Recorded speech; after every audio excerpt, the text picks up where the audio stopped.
My name is Gary Butterfield. My name is Cole Ross. And you're listening to Real Lich Hours, the Baldur's Gate 3 podcast with art by Jaden Dale and music by Gwen Static. And in this episode, we sing the Folsom Prism Blues.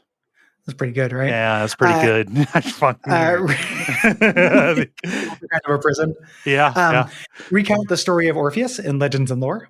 Go over our new Tadpole powers in the Complete Player's Handbook.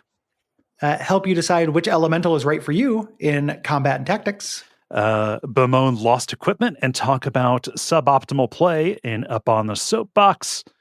And finally, read one of your comments in the forum. Yeah. The hits keep coming as far as huge lore dumps go, Gary. Yeah. I kind of forgot this was here. Mm-hmm. I sat down to play this and I was like, oh, cool, let's go check out some new merchants. Mm-hmm. But there's like a transitional kind of segment between Act 2 and 3 that we're basically covering today. Before I did this, because I knew I was going to get new equipment and stuff, I wanted to respec my characters. Here I was just trying new stuff, getting a little bit bored.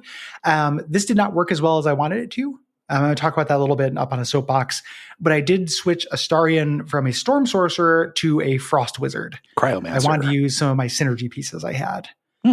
And equipped him with all of the when you do snow damage, this happens stuff. And that has worked pretty well so far. Cool. I forget what the frost synergy does. You can answer that now, or you can talk about it in the respec area. So I haven't gotten into enough fights to get tons of experience with it. It basically allows you to do extra damage when you do these things and get the chilled effect on enemies, which I can't recall what that debuff is exactly. Yeah. But it allows you to get that onto enemies when you do snow damage to them. But a lot of it is just extra damage. When using it. Chilled, it makes them vulnerable to cold damage and resistant to fire damage. There we go. Also, applying wet, so getting them wet, will make them frozen for a turn. Yeah. Yep.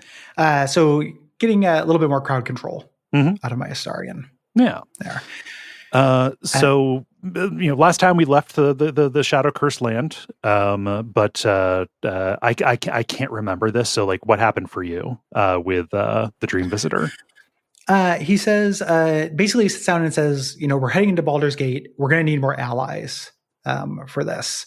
We now know the scope of the problem, and going to Baldur's Gate, you're going to be able to get more allies. Yeah. This is just the beginning. There are 2 more Nether Stones that you need to grab.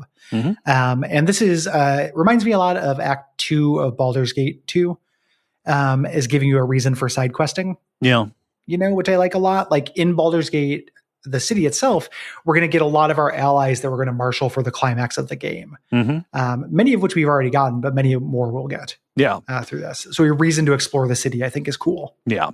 And it is one of my favorite things, from the BioWare run of stuff, which is like the loyalty quest kind of deal. Like, yes. Give me a quest that is geared around this character, please. Thank you. Yeah. Get their background. We're going to get the climaxes of all of those. This is going to be a long act in terms of this show, because we're wrapping up everyone's stories. And you look back and you see that for me, I saw the Shadow Curse lands are still dog shit. You just look back and it's just same old garbage. Yeah. Only get it worse from here. This Fuck is them kids. This is the best day for the rest of the Shadow Curse lands existence. Yes. Yep. For Gorman, for my good character who saved Thaniel, got that little boy back. You look back and you see the kind of tree at the center of Wraithwin, kind of growing these golden branches and blooming with these leaves. So new shoots are forming. Yeah, it'll come back. Yeah. We then get a cutscene that is not where we're at now, like a legitimate cutscene just showing us another area. Here it's Gortash. He's standing for a portrait in a grand hall when he's interrupted by a member of the Flaming Fist.